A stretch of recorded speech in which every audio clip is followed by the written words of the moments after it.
So LMP1 is dead. The class that has been much loved for so long has now been replaced by Hypercar, as the ACO still wants to have a top-level endurance series that is cost-effective, has cutting-edge technology, and is above all competitive. But what exactly is Hypercar? Now, I'm doing this more of a talking head thing because normally what I do is drive the car in question in a sim, but the only Hypercar that really exists is the Senna in R-Factor 2, and I just don't like driving it.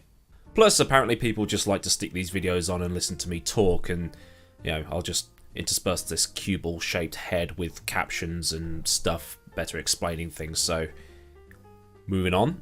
So LMH, Le Mans Hypercar.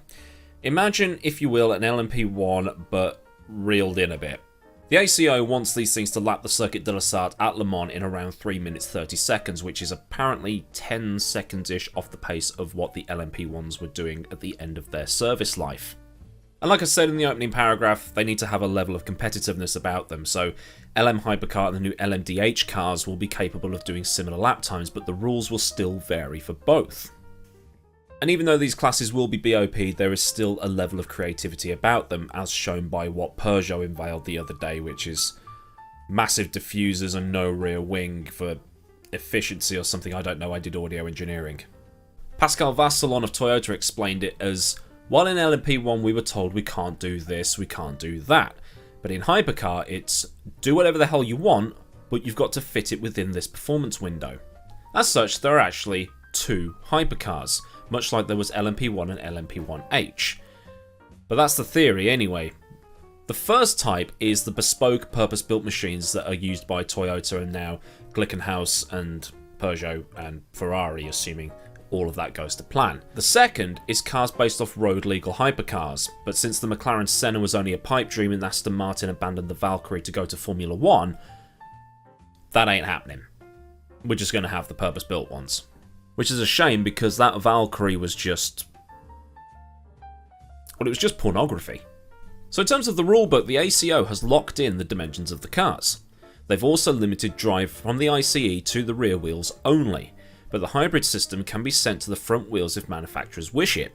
But that hybrid motor can only produce a maximum of 260 brake horsepower.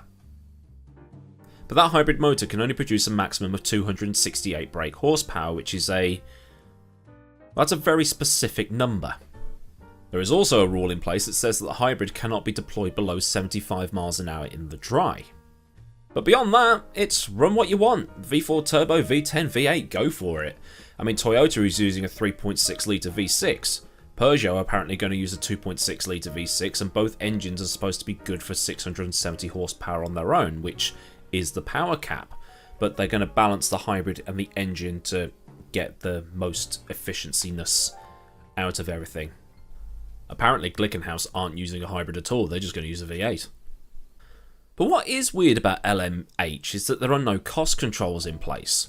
There's just restrictions on the overall outputs of the engines. So what the ACO is going to do is that they're going to BOP the cars like they do in GT3 and GTE, so that through taking and adding weight, turbo boost reduction and doing stuff on the aero, they can make things ultra competitive.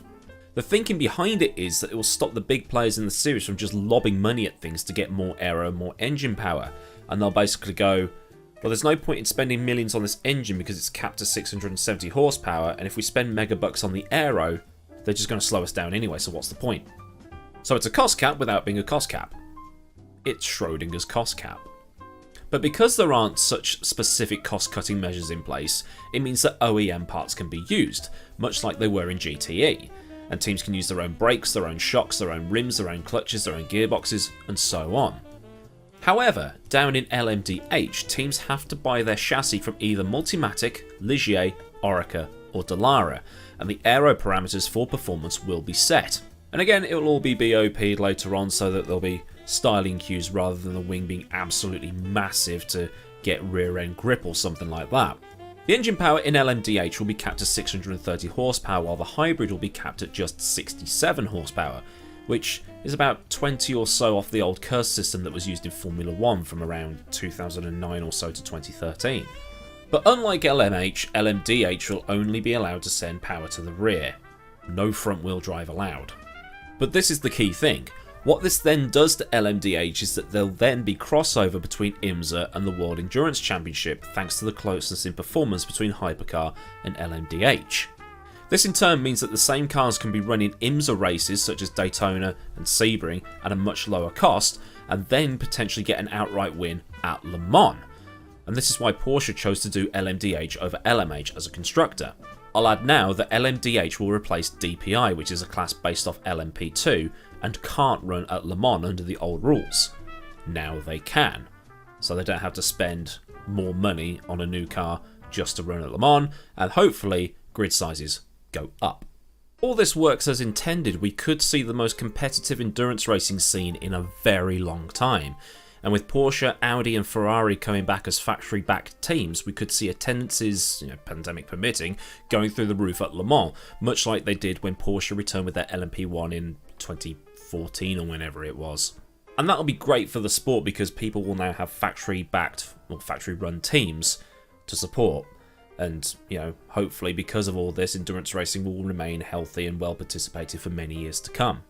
All we need now is for the ACO to not mess up what they're doing with GTE and GT3, merging it into this GT3 Pro, GT3 Plus, or whatever the hell they want to call it. But this has been a quick overlook of what LMH and LMDh are and what they could mean for endurance racing's future. So if you've learned something here today, then give the video a thumb up. And if you want more stuff like this explaining the real world of motorsport or just reacting to the news coming out from the real world of motorsport and stuff like that, then click subscribe and get the bell on so you get all the latest. As always, a big thanks to the patrons of Patreon for their continued support. And if you wish to help support the channel or join the Discord stuff, follow me on social media and things like that. I'll leave links down there for you. I mean, you know where to find the description of videos by now. It's 2021. So until next time, I've been Aidan Millward. Have a great day wherever you are, and I'll see you all very soon for another video. And now begins the tense wait until Sunday evening. I don't think it's coming home, lads. So until next time, goodbye.